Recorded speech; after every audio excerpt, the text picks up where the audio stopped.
Once there was a boy named Jack.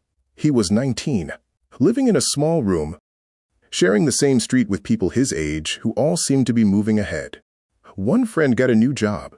Another started a business. Another was already building the life Jack only dreamed about. Jack would scroll through his phone at night, watching their progress, and every time, the same thought would hit him. I'm falling behind.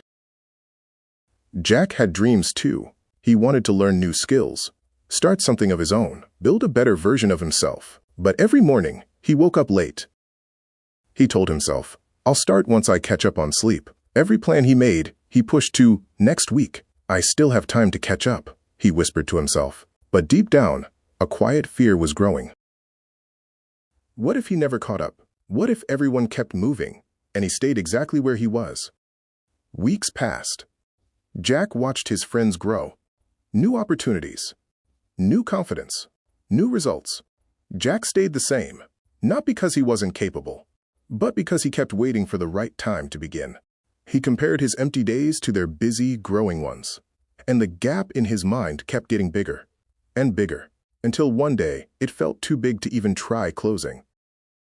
One afternoon, Jack visited an old farmer who lived near his home. The farmer had a small field. Some parts were full of tall, healthy crops.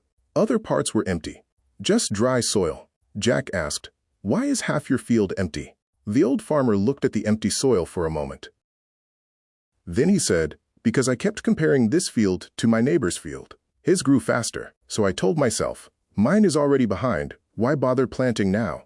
Jack frowned. "So, you never planted it?" The farmer nodded slowly. "Not for 2 full seasons. I was so busy watching how far behind I was, I forgot the only thing that mattered. Planting a seed today." Jack felt something shift in his chest. The farmer looked at him and said, "Jack, being behind is not the problem. Staying still because you feel behind, that is the real problem." He picked up a handful of seeds and placed them in Jack's hand.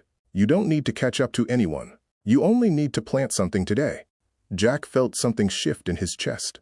The farmer looked at him and said, "Jack, being behind is not the problem. Staying still because you feel behind, that is the real problem." He picked up a handful of seeds and placed them in Jack's hand. "You don't need to catch up to anyone. You only need to plant something today." That night, Jack sat with those words in his mind. He thought about all the days he lost, not because he lacked ability, but because he kept comparing his beginning to someone else's middle. He picked up his notebook, the one he had ignored for months. He didn't try to catch up to anyone. He simply wrote one small goal, one simple task, for tomorrow morning. It wasn't much, but it was a seed. In real life, so many of us do exactly what Jack did. We look at other people's progress and feel behind. We forget that they started their journey long before we even knew we wanted one. We compare our first step to someone else's 100th step, and instead of moving forward, we freeze. So here is something simple you can do today.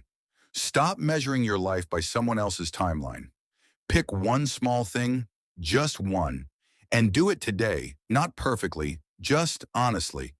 That single small action is worth more than 100 days of comparing. You are not behind. You are simply at your own beginning. And a beginning planted today will always grow further than a dream left untouched. If you feel this story can help someone, like, share, and subscribe for more stories.